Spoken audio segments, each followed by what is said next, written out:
Let's watch Mehdi Hasan rip apart this phony Doge committee that Elon and Vivek are touting, because hiring two people to do the same job is definitely efficient in the Department of Government Efficiency. But Mehdi points out some of the problems that could come with this and what's behind the smoke and mirrors of what they're claiming they're going to do that seems to be a lot more trouble than it's worth. So it's not very well thought through, and I think we'll show that after these clips and providing some context. So we'll start with this one. In 2023, the US spent 62% of its $6.1 trillion budget on mandatory entitlement programs like Social Security and Medicare, which, by the way, Trump vowed not to slash during his campaign.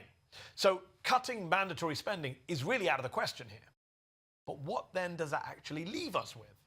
Well, discretionary spending made up roughly 28% of the budget. That's it, 28%. And that's where Musk and Ramaswamy are going to make all their savings, are going to try and slash 75% of government jobs.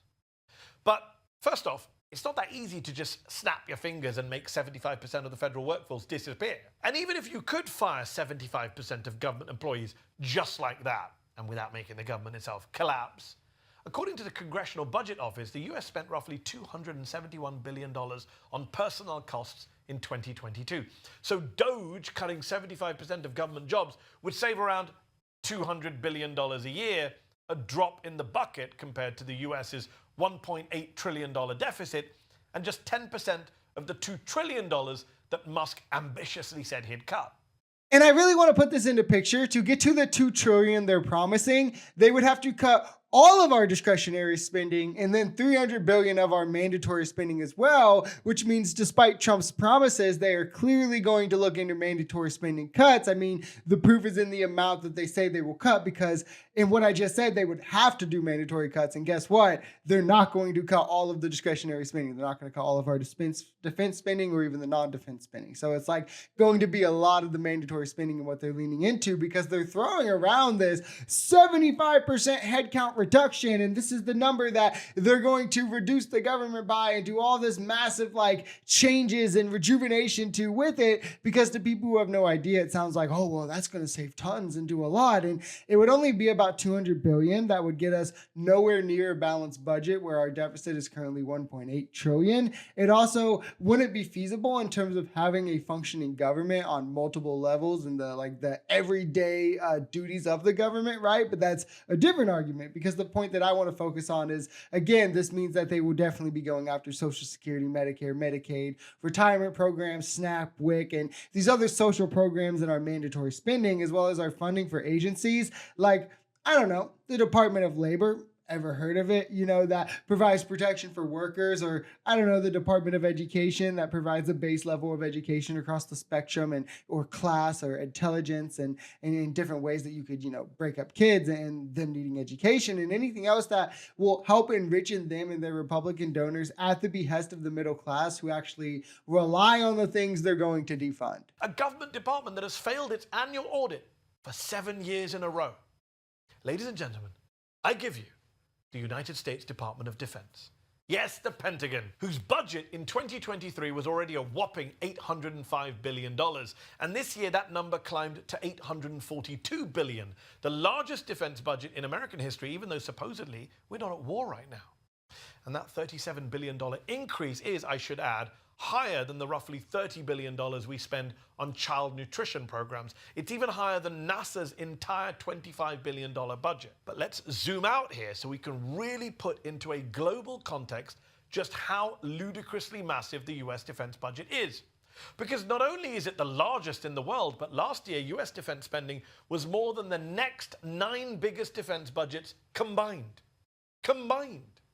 I mean, $842 billion is an insane amount of money, and the Department of Defense can't even keep track of it. And it's funny because Republicans never mention any of this, but pretend to want to be so fiscally responsible. And it's largely because this lobby is what makes up the largest portion of their donor base. But instead, they want to talk about, cutting spending. Again, something they only want to do when they want to fund tax cuts for billionaires and corporations. But when they do that, they're like, let's target the programs that those in poverty or those in the lower income income thresholds rely on. You know, it's always the same thing. Like, let's restructure welfare or raise the Social Security retirement age or do away with food stamps or minimize WIC benefits. Like, these are the things that the lower middle class, even some middle class families, and definitely like lower income impoverished families rely on.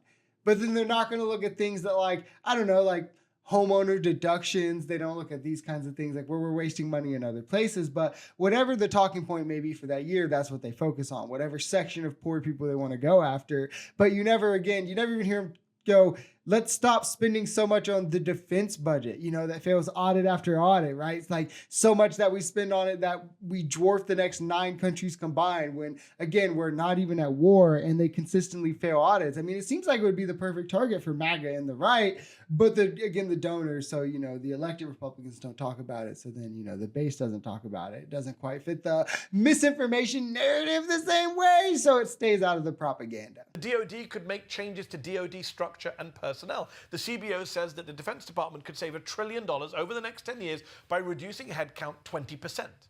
And in its 2018 report, the CBO also suggested that the DoD could replace some of its military personnel, like those in finance and accounting, with civilian employees. This would replace 80,000 jobs with 64,000 civilian employees and cut $14 billion worth of spending. And what would personnel cuts do to our military strength? Right now, the US has the 3rd largest military in the world behind China and India. There are roughly 1.3 million active duty service members. If we cut 80,000 jobs, the US military would still remain within the top 4 largest militaries in the world, just after North Korea. If we were to reduce the entire force by 20%, roughly 265,000 people, the US would still remain in the top 5.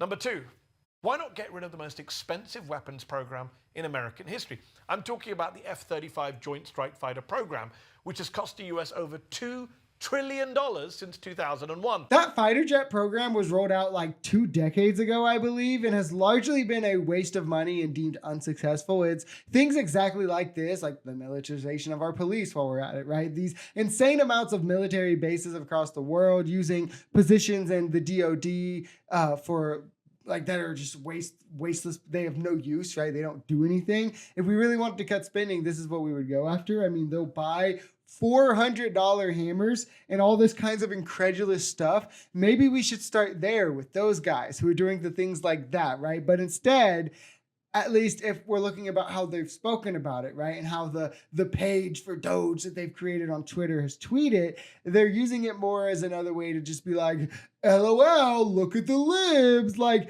look at all this bad spending that the Democrats do. It's kind of how Comer spent, 2 years pointing fingers at Biden and saying that Democrats do corruption. But, again, never really providing any actual evidence and actually largely proving himself wrong on multiple occasions. But a lot of MAGA folks still to this day buy into the nonsense despite it being debunked because, why not, right? Why not just believe it anyway, right? So he's just going to run it back and use a different avenue. A survey conducted by the Project on Government Oversight found that from 2008 to 2018, at least 380 high-ranking DoD officials became lobbyists, board members, executives, or consultants for defense contractors within 2 years of leaving the Pentagon.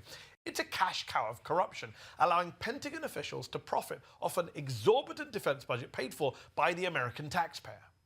The US government could save over $400 billion by getting rid of that revolving door and also just cracking down on private contractors. But I'm guessing Doge won't want to touch this issue with a barge pole, even though there are huge savings to be made. Because over the past 16 years, one particular billionaire has received almost $20 billion from federal contracts, $5 billion of which came from the Department of Defense alone. Yes, the co-head of the Department of Government Efficiency himself, Mr. Elon Musk. And there you have it. The game is given away. The richest man in the world controlling agencies and funding that he himself is one of the main beneficiaries of.